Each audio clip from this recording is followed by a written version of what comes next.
போலி குரு ஜவஹர் அலி. மேலே குறிப்பிட்ட மல்யுத்தம் நடந்த 5 ஆண்டுகளுக்கு பின்னர் ஜவஹர் அலி என்னும் பெயருடைய பக்கிரி தன் சீடர்களுடன் அகமத் நகரிலிருந்து ரஹதாவுக்கு வந்து வீரபத்ர சுவாமி கோவிலுக்கு அருகிலுள்ள பக்காவில் தங்கினார். இப்பக்கீர் படித்தவர், குரான் முழுவதையும் ஒப்பிக்கும் ஆற்றல் உடையவர், இனிமையான நா உடையவர்.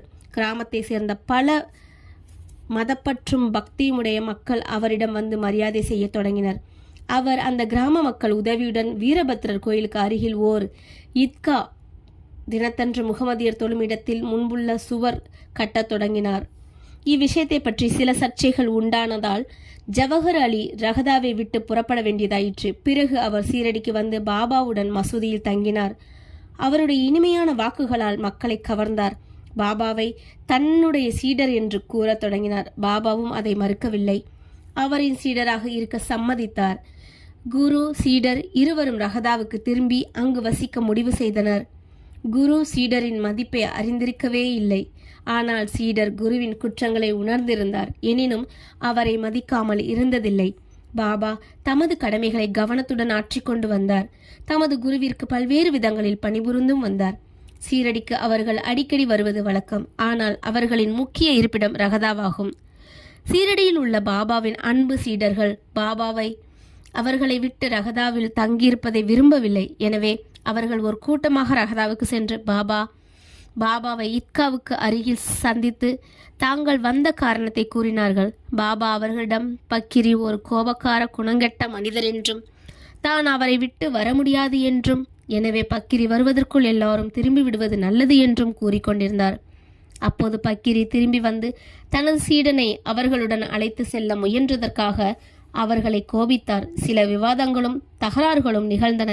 முடிவில் குரு சீடர் இருவரும் சீரடிக்கு திரும்பும்படி தீர்மானிக்கப்பட்டது. எனவே அவர்கள் சீரடிக்கு திரும்பி வந்து வசிக்க தொடங்கினார்கள். சில நாட்களுக்கு பிறகு குரு தேவிதாசாரால் சோதிக்கப்பட்டு முழுமைக்கும் தேவையுள்ளவர் என கண்டுபிடிக்கப்பட்டார்.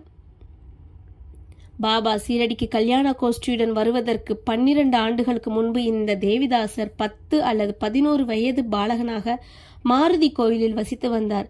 தேவிதாசுக்கு பல சிறப்பான அம்சங்களும் சிறப்பான கண்களும் அமைந்திருந்தன. அவர் அவாவின்மையின் அவதாரமும் ஞானியும் ஆவார். தாத்யா கோதே, காசிநாத் போன்ற பல பேர் அவரை தமது குருவாக நினைத்திருந்தனர். அவர்கள் ஜவஹர் அலியை தேவிதாஸ் முன்னிலையில் கொண்டு வந்தனர். அவர்கள் தொடர்ந்த விவாதத்தில் ஜவஹர் அலி தோற்கடிக்கப்பட்டார். பின்பு சீரடியை விட்டு ஓடிவிட்டார். வைஜாபுரிக்கு சென்று தங்கினார். பல ஆண்டுகளுக்கு பின்னர் சீரடிக்கு திரும்பி வந்து சாய்பாபாவின் முன்னர் விழுந்து வணங்கினார். அவர் குரு என்றும் சாய்பாபா சீடர் என்றும் காணப்பட்ட தோற்றம் தெளிவாகப்பட்டது. அவர் தன் குற்றத்திற்காக வருத்தப்பட்டிருக்கபடியால் சாய்பாபா அவரை மரியாதையுடன் நடத்தினார். இவ்விஷயத்தில் உண்மையான ஒழுக்கத்தால் சாய்பாபா எவ்வாறு ஒருவனது அகங்காரத்தை களைந்து சீடனது கடமைகளை ஒழுங்காக செய்து உயர்ந்த பதவியை தன்னை உணர்தல் அடைவது என்பதை காட்டியுள்ளார். இக்கதை மகாஜபாதி சாய்பாபாவின் ஒரு பெருந்தகை அடியவர் என்னும் சீடரால் கூறப்பட்டுள்ளபடி கொடுக்கப்பட்டு இருக்கிறது. அடுத்த அத்தியாயத்தில் ஸ்ரீ ராமநவமி திருவிழா, மசூதி, அதன் முந்தைய நிலை, பிந்தைய தோற்றம் ஆகியவற்றை காண்போம். ஸ்ரீ சாயி பணிக. அனைவருக்கும் சாந்தி நிலவட்டும்.